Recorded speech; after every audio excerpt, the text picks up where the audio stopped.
के लिए बिहार जीके के लगभग 750 से अधिक प्रश्नों की श्रृंखला में आपको स्वागत है।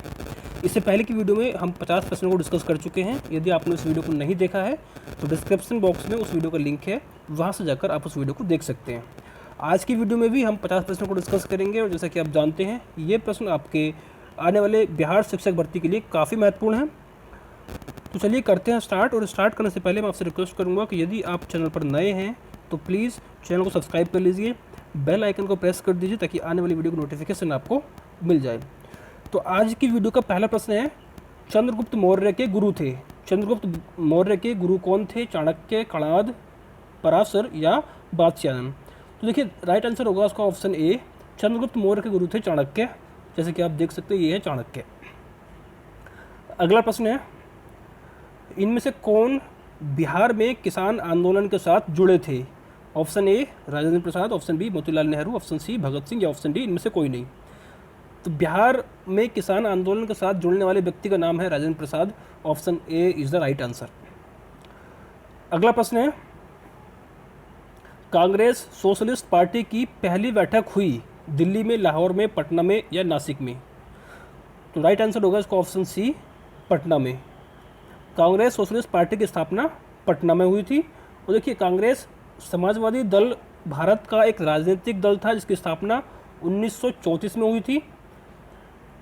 ठीक है, और कांग्रेस में समाजवादी विचारधारा के सर्वप्रमुख प्रेरणा प्रतीक जवाहरलाल नेहरू तथा सुभाष चंद्र बोस थे। और जयप्रकाश नारायण, फूलन प्रसाद वर्मा एवं कुछ अन्य लोगों ने मिलकर जुलाई 1931 में बिहार में समाजवादी पार्टी की स्थापना की थी। ये भी आपको ध्यान रखना है। अगला प्रश्न है, श्री नरसिंह नारायण क्या थे? समाजवादी, साम्यवादी, अंतर्राष्ट्रवादी या राष्ट्रवादी? तो नरसिंह नारायण समाजवादी थे। Option A is the right answer. अगला प्रश्न है, जयप्रकाश नारायण किस पार्टी से संबंधित थे? कांग्रेस, राष्ट्रवादी, समाजवादी या किसान सभा? राइट आंसर होगा उसका ऑप्शन सी, समाजवादी। अगला प्रश्न है, रामचंद्र शर्मा किस गांव से थे? इंद्रपुर, गोगरी, अमराहा या पेमा? तो रामचंद्र शर्मा का जो गांव का नाम था वो था अमराहा। Option C is the right answer. अगला प्रश्न है, जगत नारायण लाल को किस जेल में भेजा गया? बांकीपुर जेल, हजारीबाग जेल, भागलपुर जेल या कैंप जेल? तो राइट आंसर होगा इसका ऑप्शन ए, जगत नारायण लाल को बांकीपुर जेल में भेजा गया था। 1942 में जो प्रसिद्ध स्वतंत्रता सेनानी जगत नारायण लाल जयप्रकाश नारायण के सहयोगी भारत छोड़ो आंदोलन के प्रमुख नेता थे और इसी के दौरान इन्हें गिरफ्तार करके बांकीपुर जेल में भेजा गया था। अगला प्रश्न है, बिहार केसरी से किसे संबोधित किया जाता है? ऑप्शन ए अनुग्रह नारायण सिंह को, ऑप्शन बी कर्पूरी ठाकुर को, option C doctor Shri Krishna Singh को या ऑप्शन डी जयप्रकाश नारायण को? तो बिहार केसरी के नाम से संबोधित करते हैं डॉक्टर श्री कृष्ण सिंह को। डॉक्टर श्री कृष्ण सिंह बिहार के पहले मुख्यमंत्री थे और उन्हें श्री बाबू और बिहार केसरी के नाम से भी जाना जाता है। अगला प्रश्न है,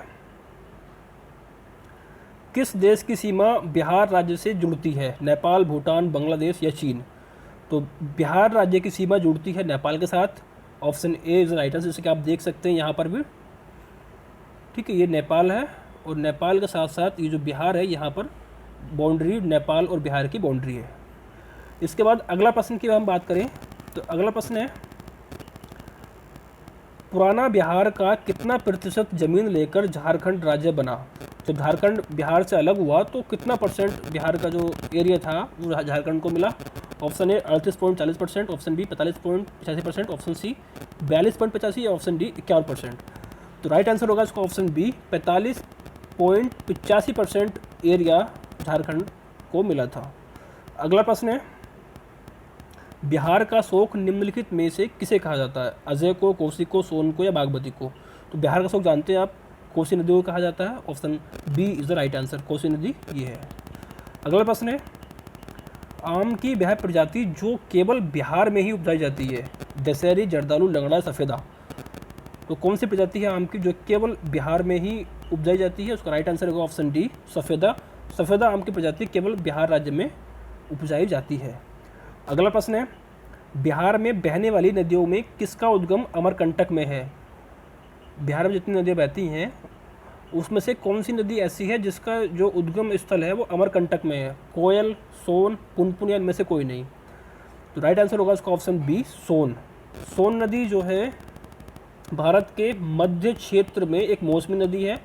ये मध्य प्रदेश के अनूपपुर जिले में अमरकंटक पहाड़ी के पास से शुरू होती है और पटना बिहार के पास समाप्त होती है, जहाँ ये गंगा नदी के साथ मिल जाती है। अगला प्रश्न है, संपूर्ण बिहार राज्य स्थित है मैदानी क्षेत्र में, ताल क्षेत्र में, पठारी क्षेत्र में या इनमें से कोई नहीं? तो जो बिहार स्टेट है ये सारा का सारा बिहार मैदानी क्षेत्र में स्थित है। Option A is the right answer. अगला प्रश्न है, बिहार में तेल शोधक कारखाना है पटना में, आरा में, बरौनी में या बाढ़ में? देखिए बिहार में तेल शोधक कारखाना बरौनी में है। Option C is the right answer. अगला प्रश्न है, बिहार की कौन सी नदी पर बहुउद्देशीय परियोजना का निर्माण कार्य किया जाता है? गंगा, पुनपुन, फल्गु या कोसी? तो कोसी नदी राइट आंसर होगा इसका ऑप्शन डी। कोसी नदी पर बहुउद्देशीय परियोजना का निर्माण किया जाता है। अगला प्रश्न है, किस फसल के उत्पादन में बिहार देश में अग्रणी है? चावल, गन्ना, मखाना या बांस? तो देखिए मखाना मखाना की खेती में बिहार देश में अग्रणी है। Option C is the right answer. अगला प्रश्न है, बिहार में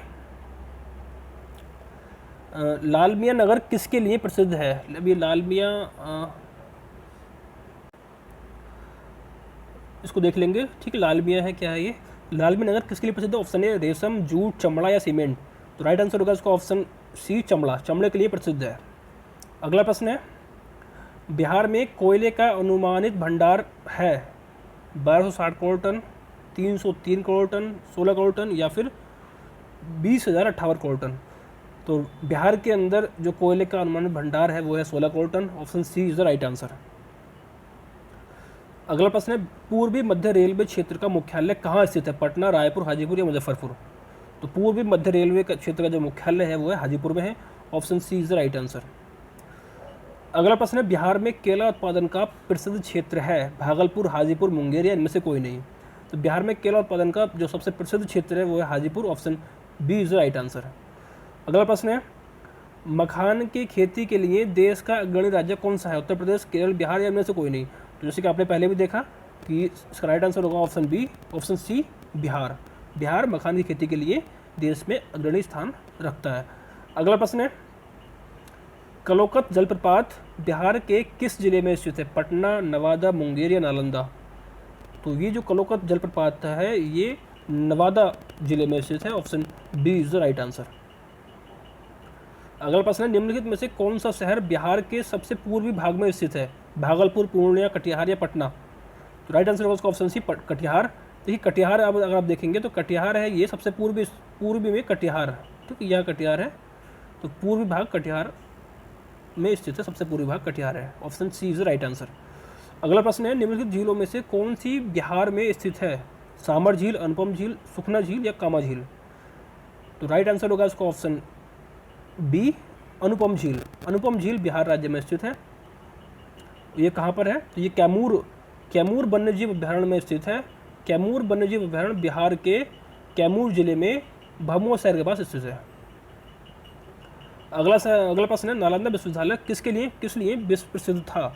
चिकित्सा विज्ञान के लिए, रसायन विज्ञान के लिए, बौद्ध धर्म दर्शन के लिए या तर्कशास्त्र के लिए? तो नालंदा विश्वविद्यालय बौद्ध धर्म दर्शन के लिए प्रसिद्ध था। Option C is the right answer. अगला प्रश्न है, नालंदा विश्वविद्यालय के विनाश के कारण थे मुसलमान, मुगल, सिथियंस या कुषाण? तो नालंदा विश्वविद्यालय के जो विनाश हुआ उसका कारण कौन था? मुसलमान थे। Option A is the right answer. Nalanda विश्वविद्यालय पर 3 बार आक्रमण हुआ था, परंतु सबसे विनाशकाली हमला 1193 में हुआ था, किसने कराया था? बख्तियार खिलजी के द्वारा हुआ था, ठीक है। जिसके फलस्वरूप परिणाम स्वरूप क्या हुआ? जो सबसे प्राचीन नालंदा विश्वविद्यालय था वो जलकर नष्ट हो गया था। अगला प्रश्न है, बिहार आने वाला पहला अंग्रेज यात्री था? Peter Mundy, bishop Heber, John Marshall या रॉल्फ फिच? तो राइट आंसर होगा इसका option D, Ralph Fitch Bihar आने वाला सबसे पहला अंग्रेज यात्री था। अगला प्रश्न है, अंतिम मौर्य सम्राट था अवंती वर्मा, बृहद्रथ, नंदीवर्धन या जालोक? तो बृहद्रथ अंतिम मौर्य सम्राट था? Option B is the right answer. अगला प्रश्न है, गुप्त सम्राट जिसने हूणों को पराजित किया था वो कौन था? कौन थे? स्कंदगुप्त, समुद्रगुप्त, रामगुप्त या इनमें से कोई नहीं? तो गुप्त सम्राट स्कंदगुप्त ने हूणों को पराजित किया था। Option A is the right answer. अगला प्रश्न है, सम्राट अशोक के पिता थे बिंबिसार, चंद्रगुप्त मौर्य, बृहद्रथ या बिंदुसार? तो अशोक के पिता का नाम था Bindusar. Option D is the right answer. अगला प्रश्न है, अशोक के शिलालेखों में प्रयुक्त भाषा है पाली, संस्कृत, प्राकृत या हिंदी? तो अशोक के जो शिलालेख मिले हैं उसमें जो प्रयुक्त भाषा थी वो कौन सी थी? पाली थी। Option A is the right answer. अगला प्रश्न है, वह स्रोत जिसमें पाटलिपुत्र के प्रशासन का वर्णन उपलब्ध है वह है दिव्य बदान, अर्थशास्त्र, इंडिका या अशोक के शिलालेख? तो उसका राइट आंसर है option C, Indica. Indica Pataliputra के प्रशासन के लिए जो प्रशासन किस तरह से होता था उसका सारा वर्णन इंडिका बुक में किया है। तो किसने किया है ये? देखिए, इंडिका मेगास्थनीज के द्वारा जो मौर्यकालीन भारत था उसका एक लेख है। किसने लिखा? मेगास्थनीज ने। अगला प्रश्न है, अजातशत्रु के वंश का नाम क्या था? हर्यक, मौर्य, गुप्त या नंद? तो अजातशत्रु के वंश का नाम था हर्यक वंश। Option A is the right answer. अगला प्रश्न है, अजातशत्रु किस राज्य को पराजित नहीं कर सका? अवंती को, बज्जित वैशाली को, कौशल को या इनमें से कोई नहीं? तो अजातशत्रु अवंती को पराजित नहीं कर सका। Option A is the right answer. अगला प्रश्न है, ईसा पूर्व 6ठी सदी में विश्व की प्रथम गणतंत्रात्मक व्यवस्था कहाँ पर थी? वैशाली में, पाटलिपुत्र में, स्पार्टा में या एथेंस में? तो राइट आंसर होगा इसका ऑप्शन ए, वैशाली में विश्व की प्रथम गणतंत्रात्मक व्यवस्था थी। अगला प्रश्न है, निम्न नदियों में सबसे अधिक नदी पथ परिवर्तन किया है? सोन नदी ने, गंगा नदी ने, कोसी नदी ने या गंडक नदी ने? तो सबसे अधिक जो नदी का जो पथ है, नदी का रास्ता है, उसको परिवर्तन किया किसने? कोसी नदी ने। Option C is the right answer. अगला प्रश्न है, किसके प्रयत्नों से बिहार प्रांतीय कांग्रेस का दूसरा अधिवेशन हुआ? जी के गोखले, श्री कृष्ण, श्री दीप नारायण सिंह या इनमें से कोई नहीं? तो उसका राइट आंसर होगा ऑप्शन सी, श्री दीप नारायण सिंह के द्वारा जो बिहार है, बिहार में प्रांतीय कांग्रेस का दूसरा अधिवेशन हुआ था। अगला प्रश्न है, निम्नलिखित में बिहार के कौन से जिलों के कुछ इलाके पश्चिम बंगाल को दिए गए थे? भागलपुर और समस्तीपुर के, या पूर्णिया और मानभूम के, जमशेदपुर के या राजगीर के? तो राइट आंसर होगा इसका ऑप्शन बी, पूर्णिया और मानभूम के जो कुछ इलाके थे वो पश्चिम बंगाल को दिए गए थे। अगला प्रश्न है, स्वतंत्रता पूर्व बिहार में बड़े जमींदारों की राजनीतिक शक्ति बचाने का माध्यम क्या था? राज्य संसाधन को, संस्कृति को, आर्थिक स्थिति को, सामाजिक स्थिति को? तो राइट आंसर होगा उसका ऑप्शन सी, आर्थिक स्थिति को जो राजनीतिक शक्ति है वो कहा जाता था। ठीक है। अगला प्रश्न है, बलदेव सहाय ने महाधिवक्ता के पद से त्यागपत्र कब दिया? 1942 को, 1943 को, 1913 को या 1911 को? तो बलदेव सहाय ने महाधिवक्ता के पद से त्यागपत्र दिया था 1942 को। Option A is the right answer. Baldev Sahay ने महाधिवक्ता के पद से त्यागपत्र भारत छोड़ो आंदोलन के दौरान 1942 में दिया था। अगला प्रश्न है, कांग्रेस सोशलिस्ट पार्टी की पहली बैठक पटना में हुई कब? 1921 में, 1934 में, 1937 में या 1939 में? तो कांग्रेस सोशलिस्ट पार्टी की पहली बैठक हुई थी 1934 में। Option B is the right answer.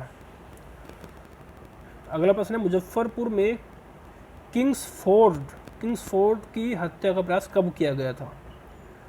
1908 में, 1909 में, 1907 में या 1911 में? तो देखिए, खुदीराम बोस एक स्वतंत्रता सेनानी थे जो भारतीय स्वतंत्रता आंदोलन के सबसे कम उम्र के क्रांतिकारियों में से एक थे।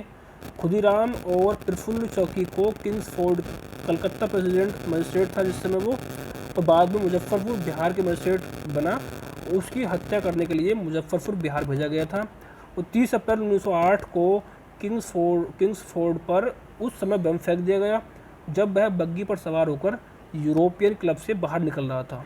लेकिन जिस बग्गी में बम फेंका गया था उसमें किंग फोर्स नहीं था, बल्कि बग्गी पर 2 यूरोपियन महिलाएं सवार थीं। वे दोनों इस हमले में मारी गईं। तो राइट आंसर होगा इसका ऑप्शन ए, 1908 में हत्या का प्रयास किया गया था। किसने किया था? खुदीराम बोस ने। अगला प्रश्न है, पटना कलम अथवा पटना शैली का अंतिम चित्रकार किसे माना जाता है? नंदलाल बसु को, अवधेश कुमार सिन्हा को, ईश्वरी प्रसाद को या केदार शर्मा को? तो राइट आंसर होगा इसका ऑप्शन सी, ईश्वरी प्रसाद को पटना कलम अथवा पटना शैली का अंतिम चित्रकार माना जाता है। अगला प्रश्न है, बिस्मिल्लाह खां संबंधित थे। बिस्मिल्लाह खां संतूर वादन से, तबला वादन से, बांसुरी वादन से या शहनाई वादन से? तो बिस्मिल्लाह खां को संबंध है शहनाई से, शहनाई वादन थे Bismillah Khan. Option D is the right answer. अगला प्रश्न है, गोपाल सिंह नेपाली ने निम्नलिखित में से किस पत्र पत्रिका का संपादन नहीं किया है? सुधा, हंस, प्रभात या दी मुरली? जो देखिए, सुधा, प्रभात और दी मुरली ये तीनों ही पत्रिकाएं गोपाल सिंह नेपाली की हैं, जबकि इसमें हंस जो पत्रिका है ये गोपाल सिंह नेपाली की नहीं है। Option B is the right answer. अगला प्रश्न है, महाकवि विद्यापति किस युग के कवि थे? आधुनिक काल के, प्रागैतिहासिक काल के, मध्यकाल के या प्राचीन काल के? महाकवि विद्यापति मध्यकाल के कवि थे। Option C is the right answer. अगला प्रश्न, दिनकर जी अपनी किस रचना से राष्ट्रीय कवि के रूप में प्रतिष्ठित हुए? उर्वशी, हुंकार, धूप छाओ या रेणुका? तो दिनकर जी की जो एक काफ़ी प्रतिष्ठित रचना थी रेणुका, रेणुका ही वो प्रतिष्ठित रचना थी जिसके कारण जो दिनकर हैं वो एक राष्ट्रीय कवि के रूप में प्रतिष्ठित हुए थे। Option D is the right answer. अगला प्रश्न है, जयप्रकाश नारायण किस पार्टी से थे? Congress party, Kisan Sabha, socialist party या communist party? Jayaprakash Narayan socialist party से थे। Option C is the right answer. Next और लास्ट प्रश्न है आज का, डॉक्टर राजेंद्र प्रसाद कहाँ के रहने वाले थे? मध्य प्रदेश के, बिहार के, उत्तर प्रदेश के या इनमें से कोई नहीं? तो ये रहने वाले थे बिहार के, जो कि जो संविधान सभा थी हमारी उसके अस्थायी अध्यक्ष भी बने थे, और इससे पहले जो अस्थायी अध्यक्ष थे डॉक्टर शशिधर सिन्हा, वो भी बिहार के ही थे। तो कुल मिलाकर 100 प्रश्नों को हमने डिस्कस कर लिया है इन 2 वीडियो में, और बाकी के जो प्रश्न हैं वो आने वाली वीडियोस में हम कवर करेंगे। तो तब तक के लिए नमस्कार, जय हिंद, जय भारत।